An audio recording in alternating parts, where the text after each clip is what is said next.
Hi friends, నేను ఇప్పుడు సొరకాయ పచ్చడి చూపిస్తున్నాను. సొరకాయ పచ్చడికి కావాల్సినవి సొరకాయ చిన్న ముక్కలుగా తరుక్కున్నాను, పచ్చిమిరపకాయలు కారానికి తగ్గట్టు ఒక 5-6 కాయలు, వెల్లుల్లి కొంచెం దంచి పెట్టుకున్నాను, కొంచెం మినపగుళ్ళు, ఒక స్పూన్ మినపగుళ్ళు, ఒక స్పూన్ జీలకర్ర, నిమ్మకాయ కంటే కొంచెం తక్కువగా చింతపండు నానబెట్టుకుని ఉంచుకున్నాను. ఇప్పుడు బాండీలో నూనె పోసుకొని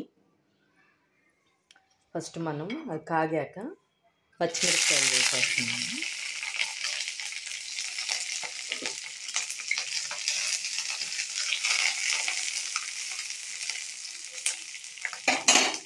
అవి వేసిన వెంబటే మినపగుళ్ళు జీలకర్ర కూడా వేసేస్తున్నాను.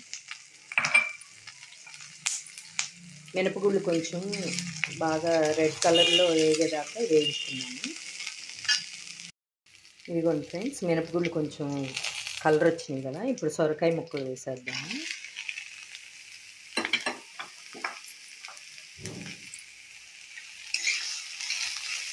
ఇవి కూడా వేసి ఒకసారి కలబెట్టుకొని మూత పెట్టేద్దాము, తొందరగా వేసిపోతాయి.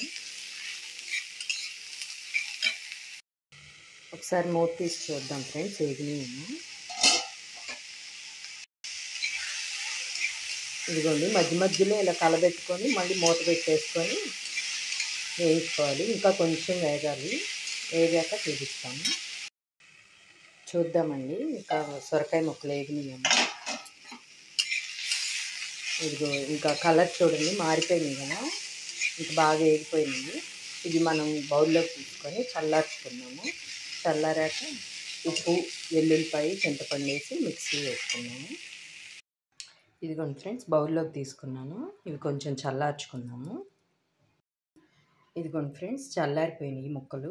ఇప్పుడు మనం మిక్సీ జార్లో వేసేసుకున్నాము. ముక్కలు వేసేసాం కదా మిక్సీలో, చింతపండు కూడా వేసేసుకున్నాము.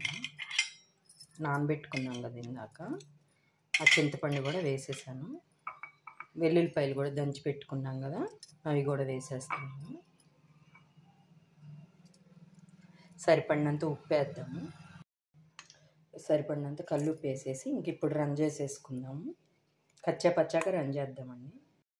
ఇదిగోండి ఫ్రెండ్స్, కచ్చాపచ్చాగా రన్ చేసుకున్నాం కదా, ఇప్పుడు కొంచెం కొత్తిమీర వేసేద్దాము, సన్నగా తరిగిన కొత్తిమీర. ఏ వాడ్చినూరిన పచ్చళ్ళు అయినా కొత్తిమీర వేసుకుంటే ఆ టేస్ట్ చాలా బాగుంటుందండి. ఇదిగోండి, కొత్తిమీర కూడా వేసి రన్ చేసేసుకున్నాం కదా, ఇప్పుడు బౌల్లోకి తీసేసుకున్నాము. ఇదిగోండి ఫ్రెండ్స్, ఇంకా పచ్చడి రెడీ అయిపోయింది. మనం కావాలంటే రన్ చేసుకునేటప్పుడు ఆనియన్స్, పచ్చి ముక్కలు కూడా కలిపి చిన్న ముక్కలు కట్ చేసి అవి కూడా కలిపి రన్ చేసుకోవచ్చు.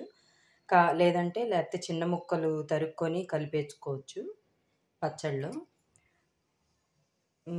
నేనైతే పచ్చడి కలుపుకొని అన్నంలో నెయ్యి వేసుకొని పచ్చుల్లిపాయ ముక్కలు నంచుకొని తింటాను నేను. అలా కూడా చేయొచ్చు, చాలా బాగుంటుంది టేస్ట్. నా పచ్చడి కనుక నచ్చితే లైక్ చేయండి, షేర్ చేయండి, కామెంట్ చేయండి ఫ్రెండ్స్. బాయ్.